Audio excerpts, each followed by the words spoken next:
I have actually lost my notes with the questions, so I'm not being rude, but I'm going to read them from my phone, if that's okay.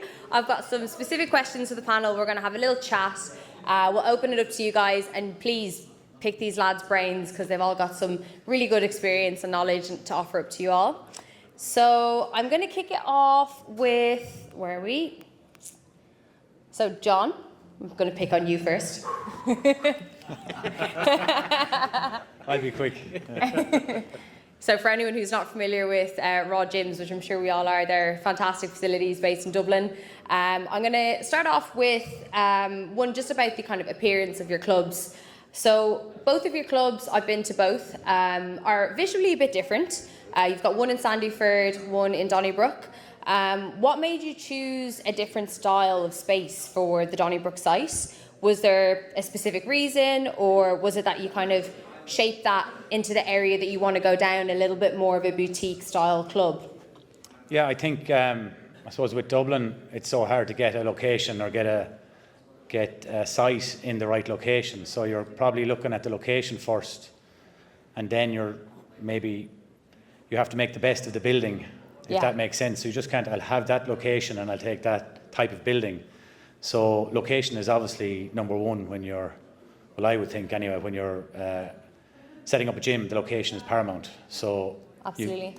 In Donnybrook, we'd say where that club is, there's not much space, there's not much 20,000 square foot units available. So we looked at that unit and it's over 3 floors. Then that's where a good designer or architect comes into play. So you look and see, can it service the needs of the different, cardio area studios? Does it fit with your brand and your demographic? So you kind of have to tailor it around the location, if that makes sense. Absolutely, and everything can kind of follow on from there. We would prefer, like Sandyford has 1 floor. Yeah. So it's less expensive to operate because you need less staff.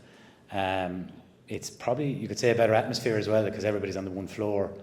So we would prefer 1 floor, but you can't always choose the type of building you get, No, absolutely. It's really interesting. I can see the consistent branding throughout both sites, and I definitely get the feel of the raw kind of the message and the impact that you guys want to achieve there. So it's really nice to see. But it's interesting to have those 2 very different types of styles building. Obviously, one is, as you said, laid over 3 floors, is it? And then the other's more like of a warehouse feel. So it's interesting. But I suppose, as you said, just get the location right because you want members. That's obviously your priority, and then everything else follows from there. You still want people to walk into the club and know it's a Raw club, if that makes sense. So that, but you can do that. You can be clever with your design and with your type of equipment and the way everything looks. So, but it'll never be perfect, if that makes sense. Yeah, well, it looks pretty good to me. And would you say that, I suppose, if you were going to futuristically look at other clubs, would you take that into consideration now that you've tried both types of layouts of the buildings? Is it something you'd steer towards? I know you've mentioned the warehouse as your preference, so is that what you'd be looking for in another club? Well, we'd have our, if and when we roll out another club, we have a model we want and a business model. But again, it would be great if you found the perfect building in the perfect location, but there will be challenges that you'll say, well, I'll tick 9 or 10 boxes here and that'll do. Yeah. Or I just can't live with that because it's over 4 floors and, so it's, it's just part of the decision making, but sometimes the location's so good you're going to go, I'll take what I get. Yeah, I mean, again, it's the number one thing, so. Definitely, and I suppose from the members, do they have a feeling, do you have the multi-site access or is it like separate members? Yeah, it's funny because the ones in Sandyford, and there's none of them here, only some of the staff are here, but the ones in Sandyford train on average 8 times a month. The ones in Donnybrook train 6 times. So right. I don't know whether it's the warehouse feel or whatever, but interesting. They live close to each other, so it's an interesting one. Yeah, no, it's interesting to have such different kind of a feel from it. But no, good to know. Thank you. I've got a follow-up question as well, if you don't mind. We're getting off lightly. Yeah. I'm conscious of the time of the day. Where are we going? Oh, well, actually, I've kind of already asked. So, are you guys kind of looking to expand on the Raw brand now? Is that something in the pipeline? And I suppose if you are going to do it, do you have any strict kind of rules and lessons that you've learned from opening previous clubs that you would now apply to opening up another one, if that was going to be a possibility? Yeah, I suppose the plan is to open up more clubs. Obviously, COVID has slowed down that plan, but I guess make sure you know your business model well, that you are operating the clubs you have well, or the club you have. Yeah. You have to understand finance. I think when you're going to do multiple clubs, you then have to look at, do you take an investment or do you get loans? Like, not many businesses would be in the position just to have the cash to go and do another club. Absolutely. So then that gets into, you have to understand, you need a good good accountant in your advising you. So it's a lesson I learned going from one club for years to then two, but to roll out, to expand into multiple clubs, you really need to be able to read a balance sheet and understand how money works, and then you have to dilute maybe to get an investment, or you have to take on the risk of borrowing money. And right now, the price of money has doubled. We were just talking about at lunch today. So even the cost of fitting out a club has gone up by maybe 50%, and that brings different pressures and different. So there's so many things moving parts. But to go back to, you would need to. So you might have we're great at sales in one club, but if you don't have a standard operating procedure and a way of training staff and to roll out another club, you may have a different standard. So it's very important to keep to have a standard. Yeah, but the quality that takes is super important. You need a great management team. It's so different to doing one club, because one club you can not say wing it, but you can be there. But you start to do multiple clubs, then you get into, it's a different animal. The members have this expectation for the standard, don't they? Because you're known as, Raw Gyms is this. So they're going to expect a certain type of kit, a certain type of staff, an atmosphere, the members, everything, that whole experience. They're kind of wanting to know in advance before they even walk in the door. It's almost like FlyFit. You know what you get. You go in, it's consistent, and it's all very uniform. And I suppose that's something that with a lot of chains you would want to try and achieve that and make sure that's sustainable for you. You have to, I know it's kind of maybe cliche, but you need to have a brand and work to that brand, if that makes sense. So there's an expectation that this is what you're about, and you can lose that very quickly if you don't have a good management team and a good culture in the place. Yeah, no. Well, from what I can see, the staff that you have anyway are all really on the ball, and just generally kind of nice people. So it's good. It's good to see. Yeah, so some of them are, yeah. Say no names. No, that's really good. No, well, I'll be very excited to hopefully see a Raw 3.0 coming in the future. So thanks for that, John. I will move away and pick on someone else for a moment. So Grant, we'll move to you. You look too happy there. So obviously, we spoke earlier about the Fit Club and many things there. Let's talk about, from more of a kind of a sales in Ashbourne's perspective, the kind of interaction that you would have with clubs on a very regular basis. I mean, how many gyms have you seen over the years and had conversations with, not only working with Ashbourne, but as a gym owner and gym user as well? So I suppose, do you see any distinct kind of differences with the Irish market and what Irish gym owners are looking for in comparison to the UK market? I suppose the biggest thing really for Irish clubs compared to clubs in the UK is that community feel with their members. A lot of times I'll go and see a club and they're like, yep, we want to put in a contract, but we don't want you to chase it too hard because we know Mary, who lives 200 yards away and things like that, we want her back. So it's that softly feel, but enough of a pressure to get the memberships that they're due to pay. So that's the biggest thing I would say, where Irish clubs want to look after their members even after they leave, more than say a UK club. When the UK club, the member leaves and, well, we might get them back, we might not. Here, it's a community. We hope to get them back, and I think they will. So we're just nicer people then? You said it, yeah. I'll say nothing. No, that's really interesting. Obviously, I work in sales for Ashbourne as well, so I do see a lot of that, and you do see the same conversations coming up and over time and time again.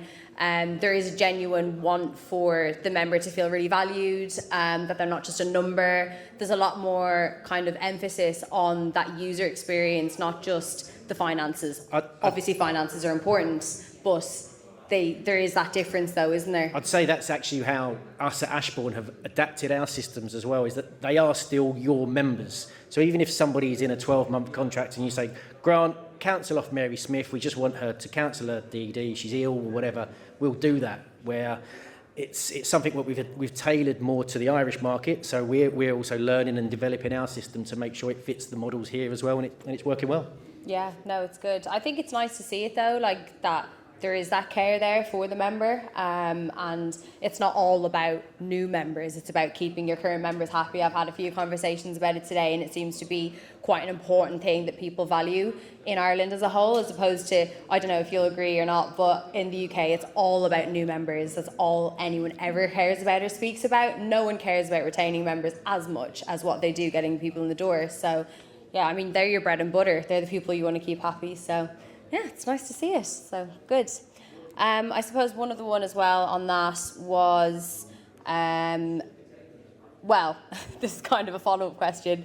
Are the demands changing from the Irish gym owners from conversations that you've had with Ashbourne in the last, I suppose, recent years, or just in general recently since COVID? Or yeah, I would say a lot of independent clubs, which is mainly what we are all here, are trying to compete against the leisure centres in their town, and the leisure centres have that, right, we've got £30,000 to spend on software and whatnot, this is what we're going to go for with this. Whereas an independent gym, they still want the same quality, lower cost. So it's saying, how can I compete with these guys, but without spending 30, 40, 50,000 pound on a software system? So I think that's where we've come in and gone, you know what, you can have this software, so you haven't got to go to Gladstone or anything like that, because we can put these systems in and work with a company that tailors with independent clubs. So I think keeping up with the chains and the leisure centres, but still having that independent feel work is where the independent clubs really are trying to work harder with their members. Yeah, no, absolutely, totally agree with that. Yeah, thank you, interesting. Yeah, I shall move on to Kevin over here. Oh, here we go. There you go. Sorry, it's a bit of a contraction. So, Kevin, West Park has obviously been around for a long time. I think I went there years and years and years ago. Such a fantastic club. If anyone ever gets the opportunity to go out there, highly, highly recommend it. Based up in Tala. I'm sure you probably all know it already. I suppose with the way things have gone over the years, have you adapted to the times? How do you keep your members coming back all the time? Yeah, thanks for the kind words. That's all right. Yeah, West Park has been in operation over 30 years. So I was 12 when I started working there, just in case anyone Wow. I wasn't. But Oldest employee in Workout, Kevin. We are over 30 years there, and I am there over 30 years. We moved clubs. After about 13 years, we outgrew the club we were in, and the current club is about 30,000 square foot. It's a wet and dry facility. It's just under 6,000 members, so it's packed. 6,000 members visiting about 30,000 times a month. So it's a busy kind of bums on seats club, which I love. So it's a real challenge. Certainly over the 30 years we've gone through, like everyone in here, we've gone through recessions, we've gone through COVID, energy crisis, staff crisis. There's lots of different things out there. Most of them we see as challenges. We have a very good, very good staff, and I think staffing, I've been listening to people talk today, and staff I feel is the biggest difference in our clubs. So we all have treadmills, we all have weights and pools and classes, but ultimately it's the experience of the member when they come in. So we invest a lot of time in training, in perks, in looking after our staff as best we can. We have a very strong management team. We have 4 on our management team. The last one to join our management team joined 17 years ago. They were the last one in. So wow. I feel with that foundation, no matter what happens on the outskirts, so I can kind of deal with things because I feel very supported in that way. They actually make me look good. I just turn up to things like that. The club itself, recently, which I feel is very important, I don't want to get real airy-fairy, but we looked into our mission statement. So the mission statement of West Park is, and every word's important in this, to be leaders in health and happiness for all, where every member leaves with a smile. Okay, so firstly, to be leaders, I do feel you talked about how do you react to challenges. I think you need to constantly look at trends, what's out there, be that wearables or new types of classes or current trends in weight training or HIIT training or functional. So it's constantly changing. That's the great thing about our industry, it's constantly changing. So to be leaders is very important. The health and happiness, we don't use the word fitness anymore, and it's been reinforced all day that people want to be healthy and people want to be happy nowadays, I think. I think too much emphasis was put on fitness before. The problem with our gyms is that everybody that's a member are fit people. So in Ireland there's a 12% penetration rate, similar to the UK. So 89%, 88% of people don't train in a gym. And to me, that's our fault, you know. So we're very, very conscious now of what we offer to people. We have things like yoga for anxiety, body balance, move strong, these kind of flexibility and core classes, more hitting the average Joe and working on health and happiness. So there are the lunatics out there that want to do the high impact HIIT, grit, spin classes, and I love them, but they're not for everybody. So that's part of the reason I think we've been successful, is that we've had to adapt. To be leaders in health and happiness for all, the all word is there because we try and cater for as many people as we can. We have families, we have corporates, we have students, we have all different types of memberships. So we feel we'd like to have an offering for all. And that last sentence in our mission statement, where every member leaves with a smile, is probably the most important thing. So that's all about staff. So they know that our values and our mission statement is that every day, every person, those 30,000 visits a month, that they leave with a smile on their face. And I think that's what we have to get back to, that basic feeling. Yeah. I've had companies, not Ashbourne, say, we can take out your reception and put in an automated turnstile, and why are you paying a receptionist? But they're there to smile at people, to say, how was your day, to ask how they're going, and make it a little bit more personal. That can be a challenge.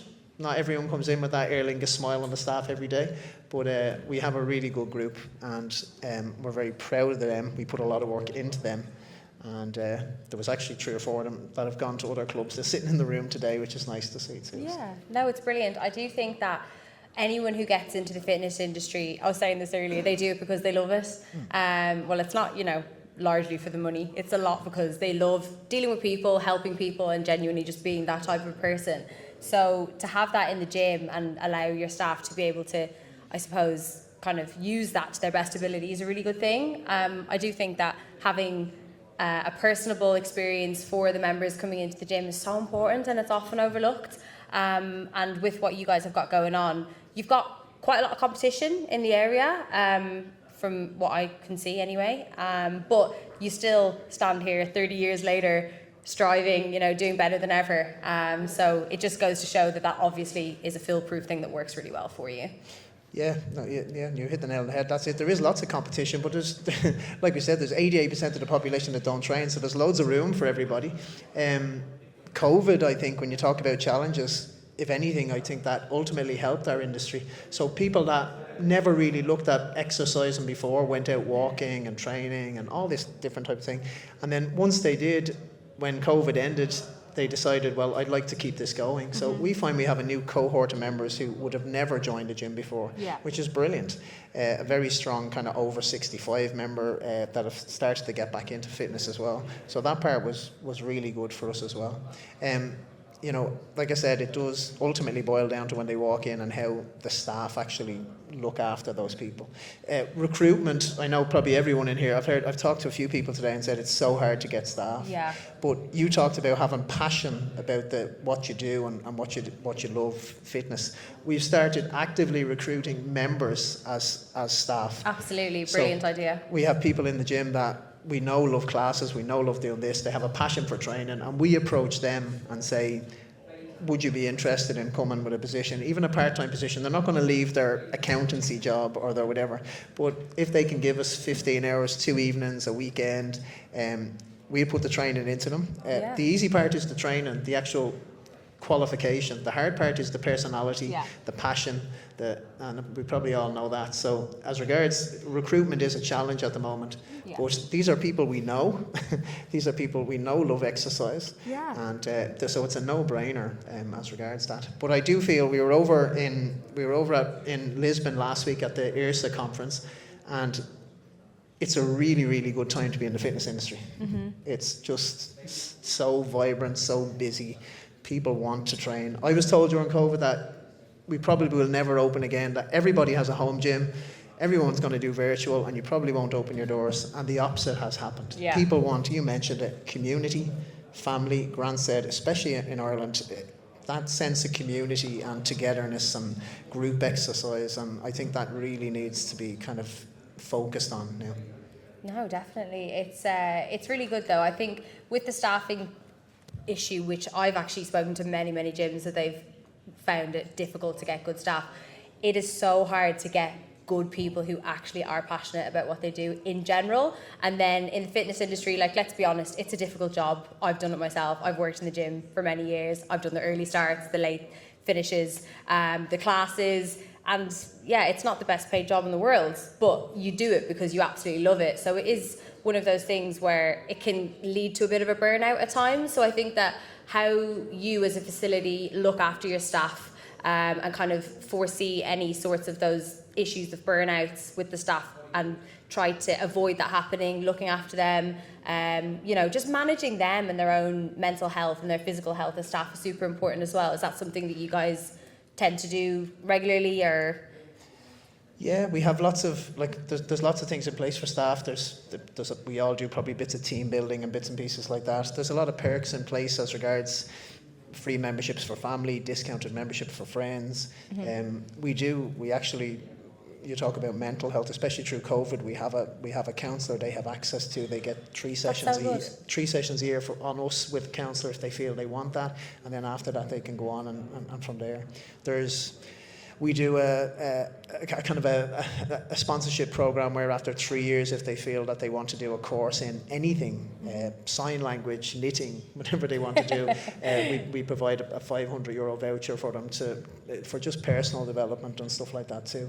It's a really hard job. Yeah. Our staff might have to put an AED on a person who's having a heart attack, and they might have to motivate 60 people in a pool for aquarobics, and you're asking someone to do that sometimes for quite a poor wage. Yeah. So I feel you need to put in as many perks as possible. They need to feel valued.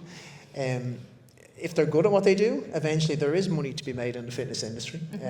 There's options of, after a year with us going on to do personal training. We don't offer personal training on a rental basis to private PTs. It's an exclusive perk to staff when they reach a certain level. So I just think you need to think outside the box and say, how can I keep this staff member here? We worked out a long time ago that if I have someone that's working for me for 5 years, the amount of money and training we've invested in them versus them leaving and me having to start again with someone else, it's far better to try and retain them. Just like it's far better to try and retain a member than get a new one, unlike that UK model. Yeah, so absolutely. we put the same model in place for our members as we do for our staff as regards retention. Yeah, no, that's really interesting. And it's good because it means that you've got the same people, the members know, like the staff know the members know the staff, and it's just that familiarity. And again, like kind of touching on what's been said today, people generally get quite anxious going into the gym, and when you've got the same faces all the time, it's nice. Because I've worked in fitness facilities that are very high turnover of staff and not really much care gone into the staff. And I've also, on the opposite end of the spectrum, worked for a leisure club that really look after you, and like you said, the perks, like giving you additional things that you might not have received elsewhere. And that is without a doubt something that I would go back to if I ever had to, and it's people knowing that, because I think in the fitness industry, staff do move on and, progress their own careers. So to have that as a kind of a memory that they know that they can always go back to, that is always nice for them. And I know that it has been for me as well, moving out of that area. Interesting. Thanks, Kevin. Thank you. Who have I not spoken to? Mr. Rob Handy over there. So, Robert. That's an easy one. So, okay, Rob, I suppose you would have conversations with thousands of gyms, UK, Ireland, but obviously many in the UK, so I'll keep it kind of broad, but I suppose what would be any interesting trends that you've noticed in the industry recently that you could maybe kind of delve into and give us a little bit of a spoiler alert on? Yeah. There's a few that spring to mind. To set the scene, we've got a Facebook group with 2,500 gyms, so we see all the conversations that go on across the UK in terms of the trends that are happening, what they're looking for, and that sort of thing. So these gyms are anything from a PT studio through to 4,000 or 5,000 member health clubs. So it's a massive audience, and we can kind of see what's happening at any time. The big things I'm seeing really, there's a big swing towards strength training, and Shannon's going to agree with that. Every gym that we see is looking to buy or upgrade their strength range, and they're putting more and more strength pieces in. So that's the first one I'd say, shrinking the cardio. If you look at your friend's Pure Gym, just around the corner, they've just relocated and they've probably cut their cardio in half to increase the strength and their free weights particularly. So that's the first one. In terms of the types of facilities, there's a huge growth in small group PT, small group training. That's probably the standout trend at the moment. And I think the reason behind that is, as a personal trainer in the gym, if you want to open a gym, a conventional gym, you probably need 150, 200,000 pounds of investment. But if you open a small group PT, you probably need 30 to 50. So there's a massively reduced cost. It's more attainable sort of facility to open. Yeah, it's similar to what they're already doing as well, exactly, isn't it? That's that kind of that one-to-one coaching as such, instead of just here's a gym, crack on. Yeah, exactly. And you've probably got 40, 50 clients that will go with you anyway, so you'll have a starting point. Exactly. So it's a successful sort of operation to get going with. And then the third trend probably is, and it's happening I think tomorrow, is the sort of fitness competitions are huge at the moment, and coming into the functional fitness space. High Rocks, I think it's in Dublin tomorrow, I'm guessing, and it was in Birmingham last weekend. So these have almost come out of nowhere over sort of 2 or 3 years. They're becoming sort of the buzzword in many facilities, so the small group gyms and conventional gyms. And we're seeing gym owners that are taking 60 or 70 of their members to go and take part in a High Rocks event. So I think these fitness competitions are going to be huge for growing communities within gym, or helping keep that community there. Yeah, that's interesting. Going back to the small group personal training model, because this is something that I've definitely seen a lot more being talked about these days. It's the higher value membership option that people are seeing, that kind of additional profitability without having to manage hundreds, thousands of members. Is it kind of more a lot of new current facilities? Are they opening that within the facility, or is it just brand new small group personal training facilities come from personal trainers? What are you seeing? We're seeing both. I think from a new site perspective, a lot of the new gyms that we see open are taking a small industrial unit to open a small group PT facility. Yeah. But then I think a lot of conventional gyms are seeing the rise and thinking, how do we take How do we advantage? a bit like when capitalise? the boutique gyms, boutique sites in London, the studio-based concepts popped up. Bigger gyms then thought, how do we introduce a boutique feel? So that club within a club kind of scenario. Yeah. So you're seeing it from both sides, but the new gyms that are open tend to be those small group PT facilities.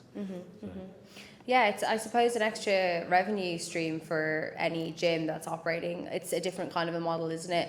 I know I've run small group, not classes, but courses for people within gyms, and charged them on like an 8-week basis as a personal trainer, and just run it on the gym floor, like a class of 5.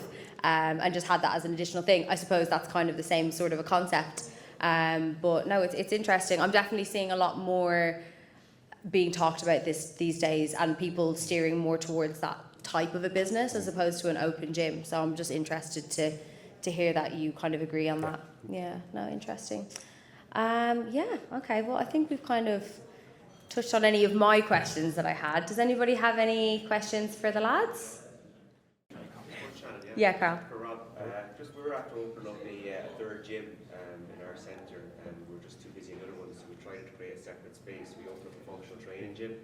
It's about 200 square metres, and it's lovely. It costs us $100,000, etc. All singing, all the people come in and you love it, and you're like absolutely blown away by this thing.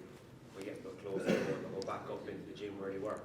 So I suppose, how do you crack? Like, we are cracking it slowly. Yeah. But it's getting people to deviate away from back one day, chest the other day, linear movement stuff, twisty, turny, pushy, jumpy. I like that term. I suppose, so we have this lump sitting here, which is absolutely lovely, but yet that door gets closed because they're probably anxious. They're probably they don't want to look, they know what they're doing. It's different to what you've been training at. So how would you suggest cracking that? Yes, and I think people are creatures of habit, aren't they? They like what they like and they keep doing what they're doing. But trends change, and hopefully it'll start to work. I suppose thinking practically, just throw out free session after free session to existing members to get them into it, sort of thing. You need a driver for it, don't you? You need someone to kind of take hold of it and go in and like really drive people towards that. So you've got the sort of, I suppose, two people to target: your existing members and then new members. New members are going to see it as a brand new product, and if it's sold right from the transformation type of packages, that sort of thing, almost guaranteed results from the one sort of more not one-to-one group sort of mentality. Those the others, it's exposing them to a new product that they may not have used before. I think the tricky bit is it's always a price point. It's showing the value, because a lot of small group PTs are 150, 200, 250 pound a month products, which baffles me. I'm very much, I used to do circuit training, and that, to me that's a similar thing, but it's completely different. But I'd pay £5 a class when I was young, and to see people paying £250 a month, it's working because it's out there, but it still baffles me. So I'd be throwing out free sessions, just getting them engaged. Maybe do like a free 6-week block just to get them into the service and the product. It's very results driven, isn't it? That type of service. We talked earlier about, well, a lot of the guys, Charlie and Grant here, about not giving out free passes. It kind of throws in the face of that. But if you've got members that are already paying you a membership of sorts, if you can put them onto a 6-week block just so they can experience it and see the results that they get at the end of it from the more focused sessions, they might then flip around into continuing with that product. Just quickly, we opened a HIIT studio in the Fit Club, and we put all our HIIT classes in there and things like that. But during the day, it wasn't being used exactly as you're saying. We've got all this kit in here for this functional training. People weren't using it. But what we encourage people to do is do exercises that they normally do on the gym floor in there. So we've got these squat racks, but we've just set them up so people can actually do a bench press on there. So yes, they were normally doing a bench press out there, but they're busy. So they go in there, and now they're doing a couple of exercises that they're used to doing in this room, and they go, oh, actually, while I'm here, I might as well try that. So if they're doing things that they're used to doing on the gym floor in there, they'll go in there, and then they'll develop. So that's how we've increased our engagement in that room. People like what they know. It's just an expansion of what they already know. Exactly, yeah. No one wants to be the first one to walk in there like, oh. Yeah, no, really good, really good. Any other questions, guys? Yes, Toby?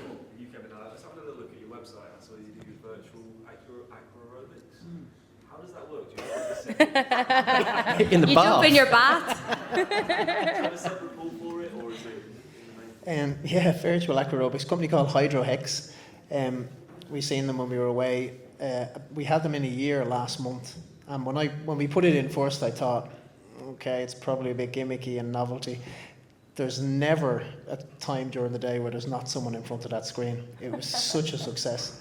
So there's two ways it can work. One is the way it works best. We have a screen on the pool wall. It's a 60-inch screen on the pool wall. There's a remote control, a waterproof remote control that sits on a holder on your pool deck, and it's like your skybox. So they go in and they go cardio, strength, tone, whatever class they want, 30 minutes, 45 minutes. They scroll down, they pick whatever one they want, they hit go. It's visual. We don't have sound with the on-demand stuff because people in the pool will be getting narky. So it's literally a visual exercise of a guy or a girl doing all the different exercises, and it also comes up in text on the bottom as well. There's a profile of how hard and easy it's going to get. It's a really well done program, hundreds of different classes. I originally put it in because my aquarobics instructors they felt stale. There was very few aquarobics kind of tutors around, and I thought, well, this is a whole library of exercises they can use. But it backfired in that members loved it. So the staff never get in, but the members are there the whole time. So they can literally on demand pick classes, and every part of the day, if I pick a cardio class and do it, you'll see 2 or 3 people will say, oh, that's a class. So people just join in kind of organically and do the classes. So that's one way you can do it on demand. And secondly, we have scheduled virtual classes. So we have a class at like 10, 1 and 4. And they come on with the music and the whole lot. And that's where it's actual scheduled and people book in. We'd get about maybe 8 or 10 people going to a virtual class that's there. But between the on-demand option and the virtual, it's the actual scheduled virtual, it's going nearly all day. It's not a separate pool. We have a 20 metre by 10 metre pool, and there's no deep end. So literally there's always just 2 or 3. It's in the top corner, telly's on the wall, and they just work away with it. It's phenomenal. Like, anyone that's local or anyone who wants to see it, come in and have a look at it. Hydro Hex is the name of the company. I think we're the only club in Ireland that have it.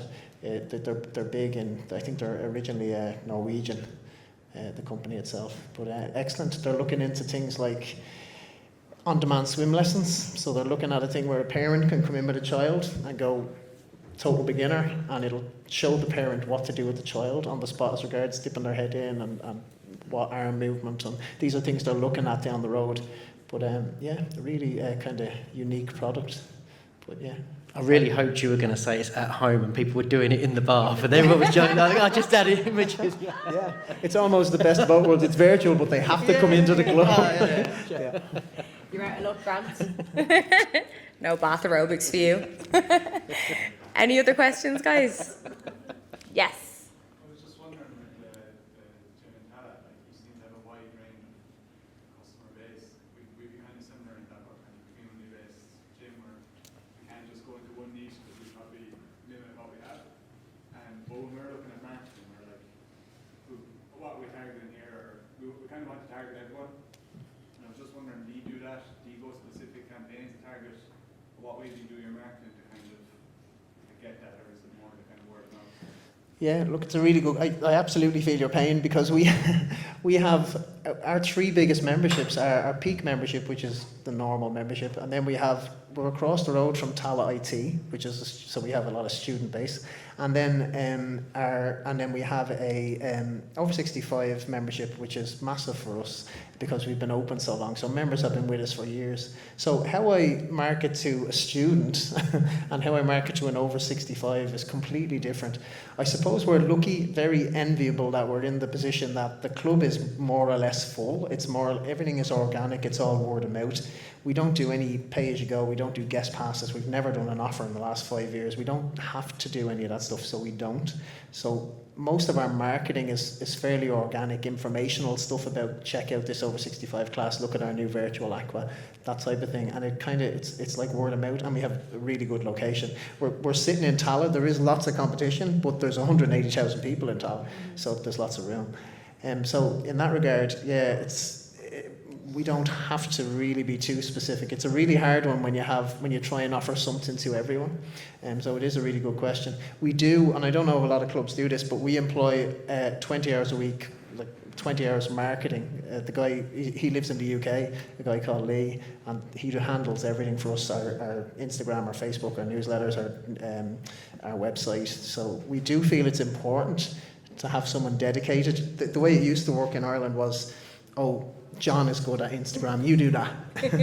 And it just wasn't working. So this guy is shit hot, for want of a better word, and he's worth every penny we pay him. But he has a dedicated 20 hours a week, he's just marketing. And he's not even on site. We do have to feed him information, but in that way we seem to get word out to the different groups. But it is hard when you try to be something for everyone. If I'm a CrossFit gym, I know exactly who I'm going after. But yeah, you guys sound a bit like us. Yeah, it's hard. Sorry, just quickly as well. I don't think it's...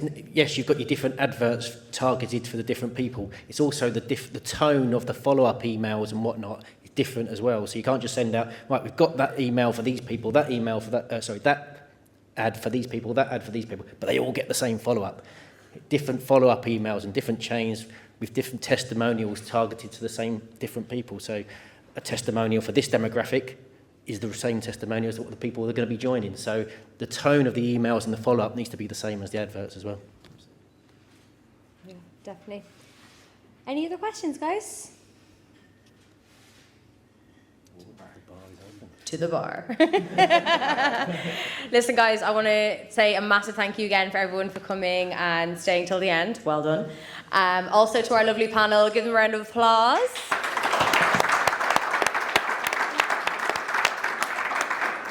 Thank you so much for coming, and we have the bar open and it's unlimited to whoever wants a drink. Please stay as long as you want. We're staying the night, so I don't know how late that's going to go on. So there are no limits, but thank you so much, guys, again. And if you need anything from any of us, the Ashbourne team, we're obviously still here. We'll be here till the end. So if you want to chat or it's just any questions, please let us know. But again, thank you so much, and safe trip to anyone who's leaving now.